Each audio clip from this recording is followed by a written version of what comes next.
Hey guys, so we are in my studio, also known as my dining room area. But since I don't like the dining room concept, so I converted my dining room into a studio. So I got a few requests, people asking me about how I film my videos, my studio setup and everything. So let me walk you through my very Jua Kali kind of studio. But yeah, so over here I have my, where do I begin? I think let me begin with the backdrop.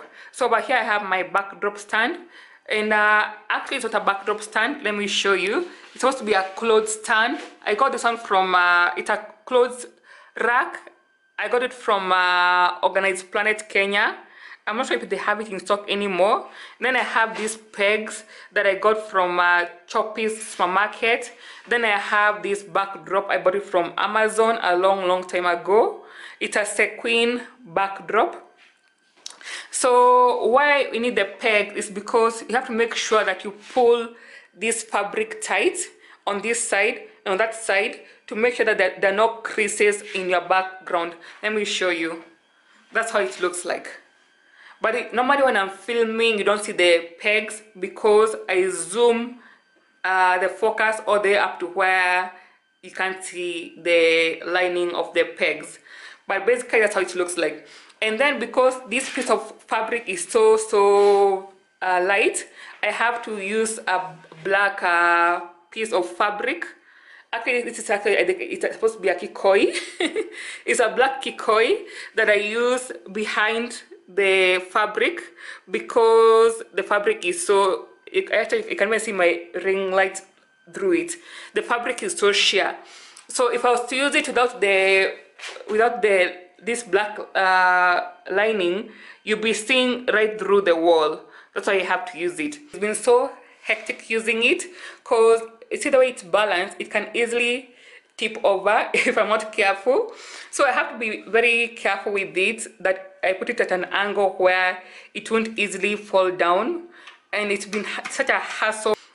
However, I managed to get a new backdrop stand yesterday from Jamia Mall, which I can't wait to install, and I'm so happy that I got it because it will make my filming work easier.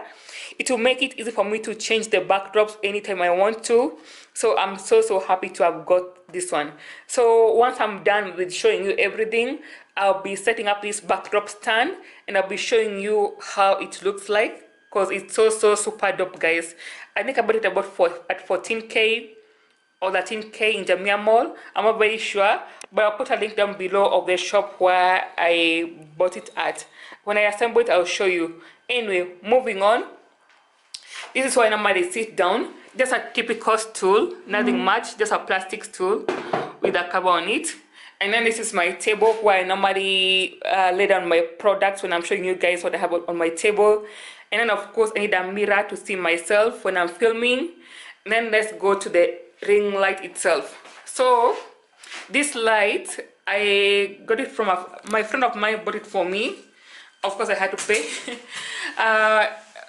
This was bought by my friend called Kimani. I gave him the money. Kimani is the owner of Box Kenya.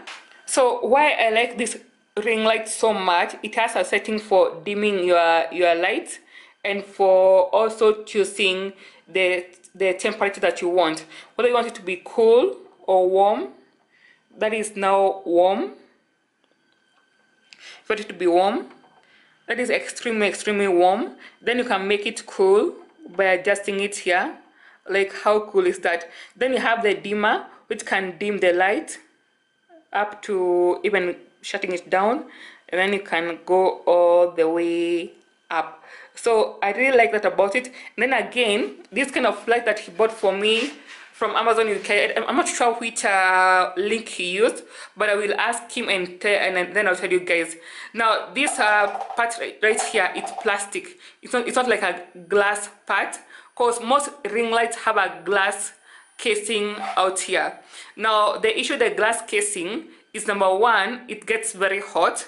Number two, when you're filming, and like this one I can even touch it even when it's also filming and it doesn't get that hot.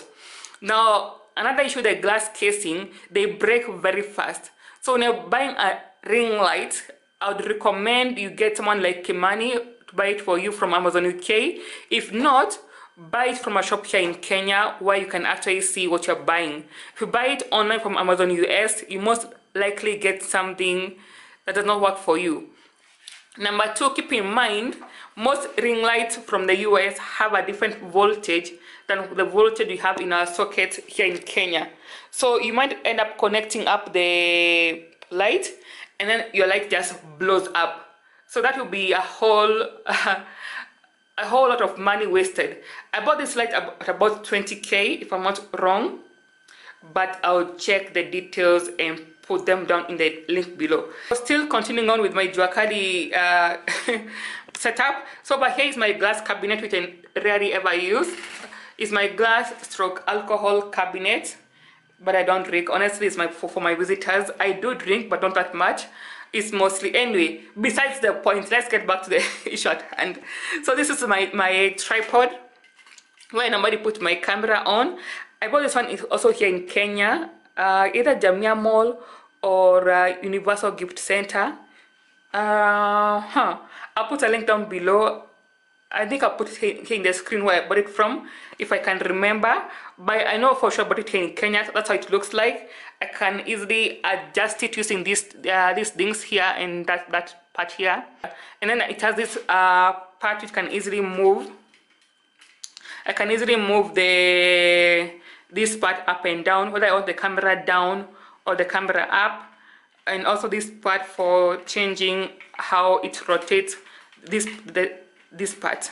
So yeah, and then moving on, we have this chair where I put the fabrics on. So I have different fabrics. I prefer using fabrics as opposed to using backdrops, because with fabrics you can get different textures like sequins or flowers. It's much more easier using fabrics, and even storage comes much more easier than when you're using a normal backdrop made of papers. So I have like this backdrop, which is I bought from Talent Carpet Center. This one from, I think, also from Talent Carpet Center. And this one too, the blue one. There's a queen ones. I bought them online. Some of them I bought them from Amazon, and some were from Ngara. If you go to Ngara area where they have those Wahindi shops where they sell fabrics, they normally have these sequin kind of fabrics. So go to Ngara and not near Fig Tree, that line of Equity Bank if you're going towards town, there are some Indian shops where they sell this kind of fabrics. So I would recommend you go buy them from there. If not, you can go to town where they sell the fabrics, though I'm not sure if they sell this kind of sequin fabrics. Yeah, and that is basically it. Then of course I have my bookshelf full of books, which are some I never read, and then the window there. So eventually I want to get 2 umbrella lights, one here and one there, to balance out the light, because at times when I'm just sitting here, the light is just focusing on me, and I have shadows like on my right side and my left side. Getting 2 umbrella lights, like one here and one there, we kind of like balance out the light so that the whole room is well illuminated with light. However, the 2 lights I want to get for the umbrella lights are very expensive. They go for 50k a pair, so I have to save some money and get that. When I do get those 2 lights, I'll be showing you an updated tour of my studio. I have finished setting up the tripod. It was very easy. It's just connecting these parts. This one was already fixed up. It's just about kupanua hiyo miguu hapo chini, which I did. And then here I just put on this screw here and this long piece of metal, which can easily be adjusted in and out to make it longer or shorter as per my preference. So yeah, so let me put a piece of fabric over it, and I will show you how it looks like when I'm done doing that. Major lesson learned today, right here and then.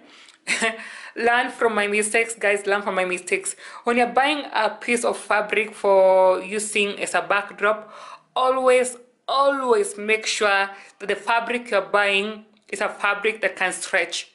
That is something I've come to learn just now, because I have tried a different fabric. Let me show you. Where is it? I even put it down right here. I tried this yellow one as well. It didn't work out. And then I tried this one.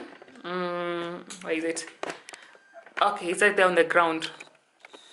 That fabric there. I tried that fabric as well. And I tried the blue one as well. So basically I wasted my money buying fabrics which I will never get to use now anymore, because they can't stretch. If they can't stretch, it means that the background will be looking like it's creased. It will not be looking like that crisp, clean look we can see right there. So if you see how it is right now, if I zoom it up, say up to where the pecs cannot be seen, somewhere like that, where I'll be sitting now at the center, I have to fix up that part right there. But if I zoom it up to there, you can see the background looks nice and clean and clear. This is how you want your background to look like. You want it to look like it's a backdrop, like it's laid flat completely, so that when you sit down at the center, you don't look like people wouldn't be focusing on the background instead of focusing on you. First, I'm using my iPhone camera as for shooting a video, so I hope it will be clear that you can see everything well. So this is the camera that I normally use. It's a Sony a5100 camera. So this is a camera that I use. Now, this camera is excellent. It's excellent, superb, like girl. It's the best camera I have had, the best DSLR camera I've had for shooting photos. However, it's pathetic, and I say pathetic, for shooting videos. Now, I know most of you guys tell me, oh, my video quality is so nice. What camera do you use? This camera, yes, it has very, very nice videos, can produce very high quality videos. However, after 10 minutes of filming a video, it shuts down because the battery gets too hot, the internal temperature gets too hot, the camera has to shut down. So you have to sit down and you wait for almost like 5 minutes for it to cool down, so you can continue with part 2 of your video, and part 3 and part 4. It will keep on cutting you off after every few minutes. So it's really a hassle filming with it. Although initially I didn't buy it for filming purposes, I bought it for taking Instagram pictures. I didn't even know I was gonna go into YouTube that fast. I was saying I'm gonna be using this camera for a short time, and then later on, when I am well advanced in Instagram, then I would go into YouTube. But then things changed along the way. I thought, let me just do YouTube as well.